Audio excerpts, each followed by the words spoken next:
Your Excellency, thank you for accepting our invitation. First of all, I would like to discuss with you about the US-Moldova bilateral relations concerning the cooperation in trade, economic development, democratic development, and other important domains.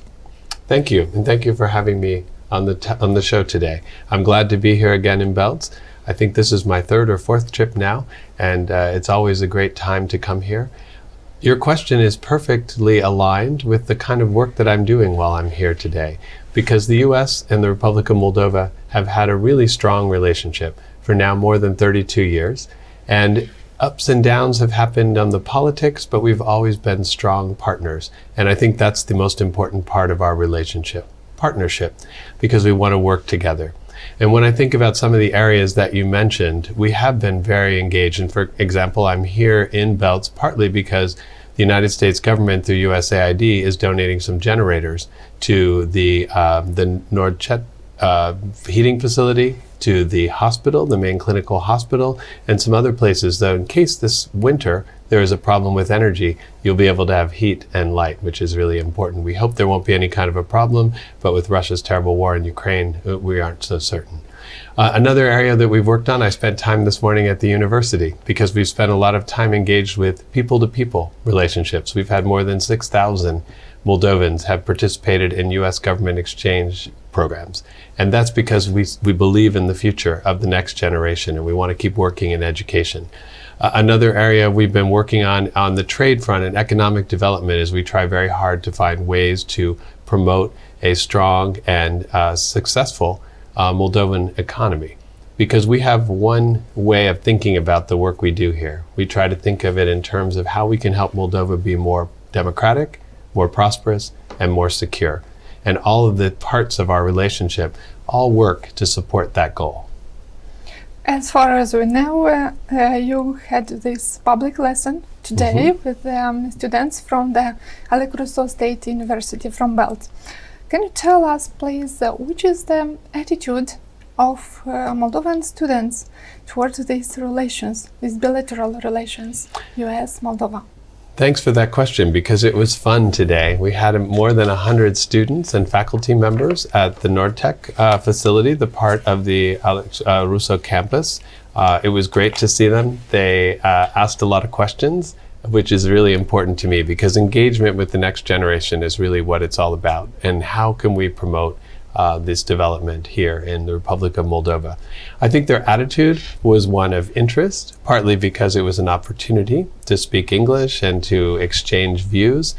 They had some excellent questions about the future of the Republic of Moldova and what role the United States was playing in helping Moldova on its path to Europe, its status as a European Union candidate country, and what the United States could do to support the anti-corruption and political and economic reform program of the Moldovan government, the government that people elected a few years ago. How are we helping you on your European path, and how are we helping on the reform program? So we had a really good discussion.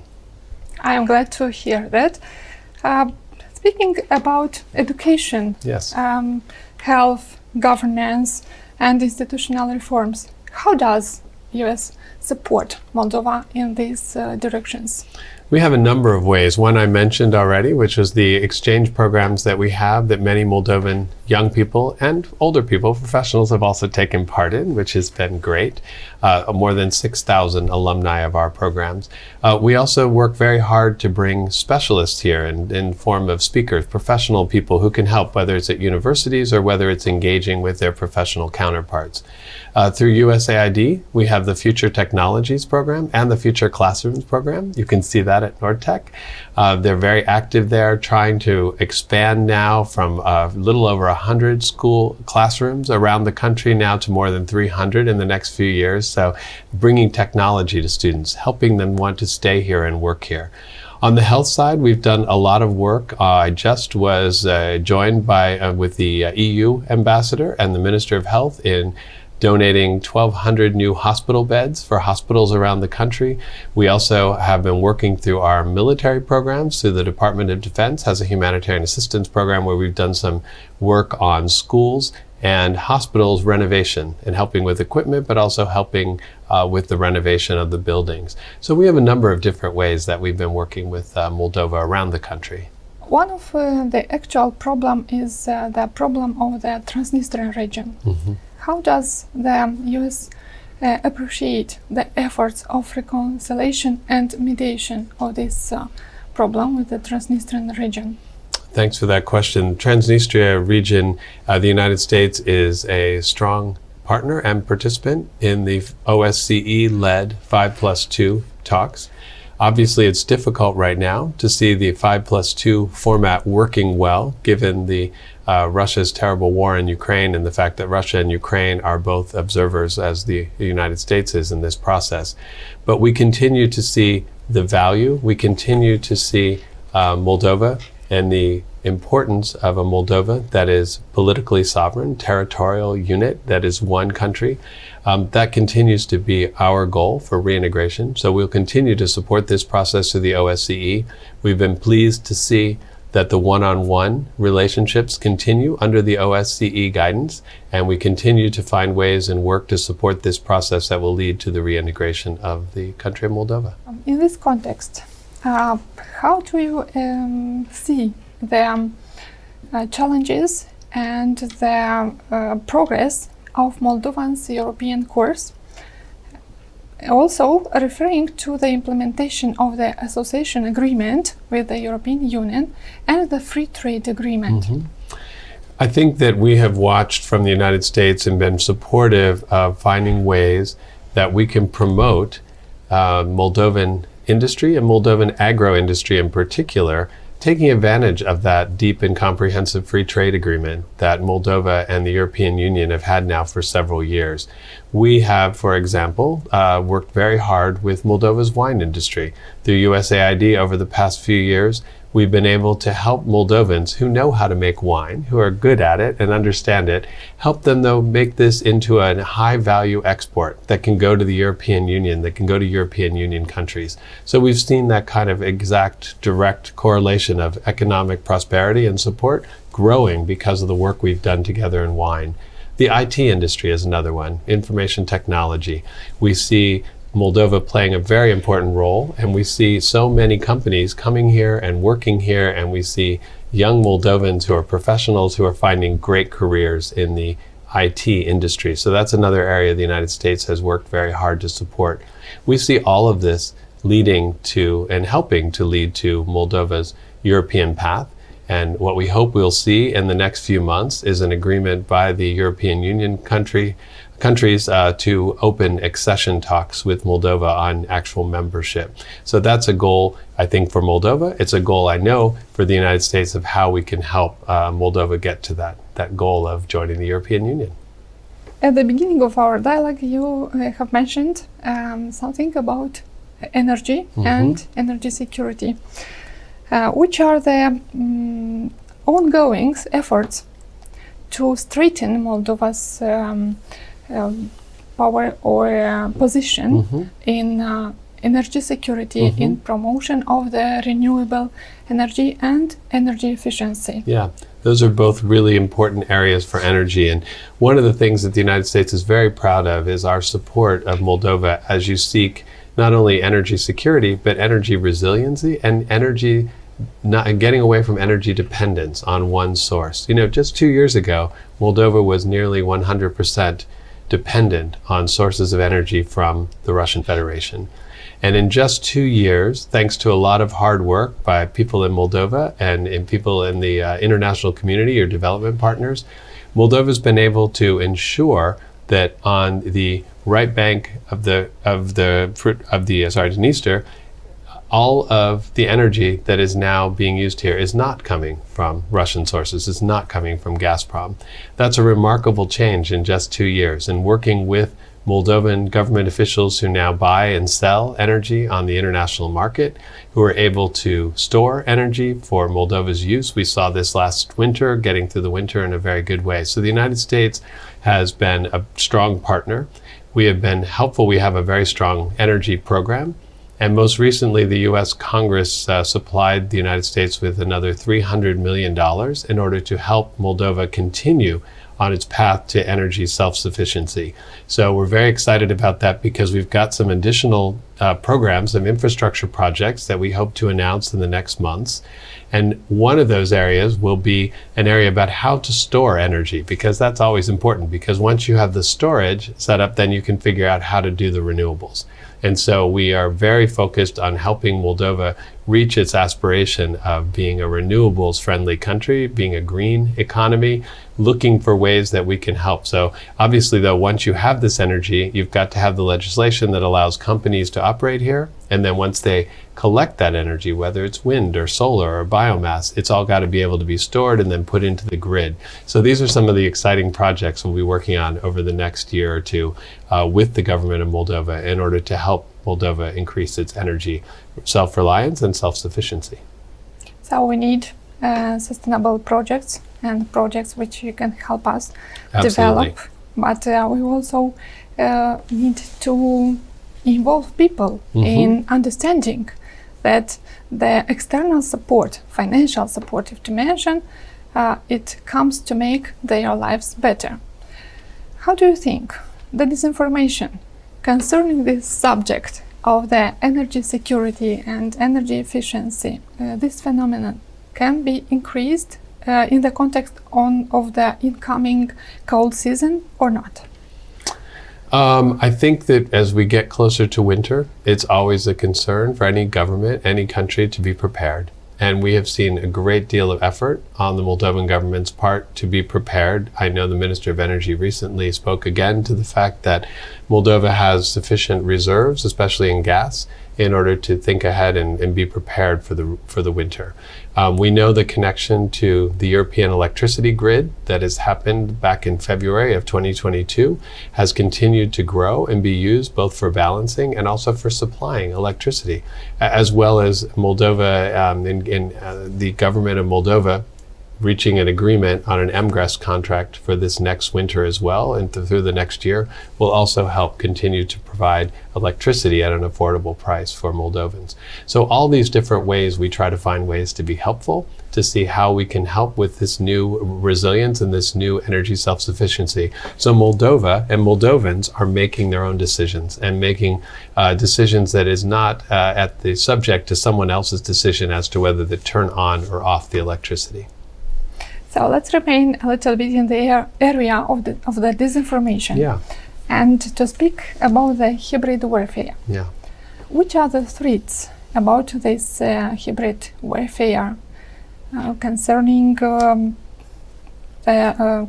fact that Moldova can be affected by it? And how do you appreciate, or how does US appreciate the efforts of public institutions and of the civil society in fighting the disinformation on these domains or on these topics? Yeah, this is a great question. And unfortunately, it's not just a Moldova concern about mis and dis and malinformation and this hybrid warfare. Our society, all societies now face this difficulty of what is true news and what is real information. We know that so much information is out there, but in particular for the Republic of Moldova, we know that the Russian Federation, unfortunately, has been seeking to control the information space here in the Republic of Moldova, has sought to put information that is not always correct into the information sphere. And it really is a hybrid warfare. It becomes a matter of national security for the Republic of Moldova. So they have to think about how can they fight back. Part of it is literacy of people, and that's what an area we've worked in, an area many of your development partners have worked in. So people can also suss out for themselves what is real, what is not real news, and what is real information. But I think it's also important that we acknowledge that this is part of national security, this threat to your information space, and that is part of your sovereignty. So the government also has to take very strong steps when necessary to do that. One of the areas the United States is supporting very directly is the new Disinformation and Communications Center that the government is setting up as part of this effort, and how to find this information and how to better ensure that this mis, and disinformation does not go out to the people of Moldova in a way that makes it very difficult to get real information. Can you counter some available solutions for these threats? One of the things that, of course, is important, as I mentioned, is media literacy, and we've worked very hard on that front in the schools and education. Another area the United States and our development partners feel is critical, and here we are at your station is one of those, is to be strongly supportive of independent media. Independent media has a role to play. We saw this right after Russia's terrible war in Ukraine began.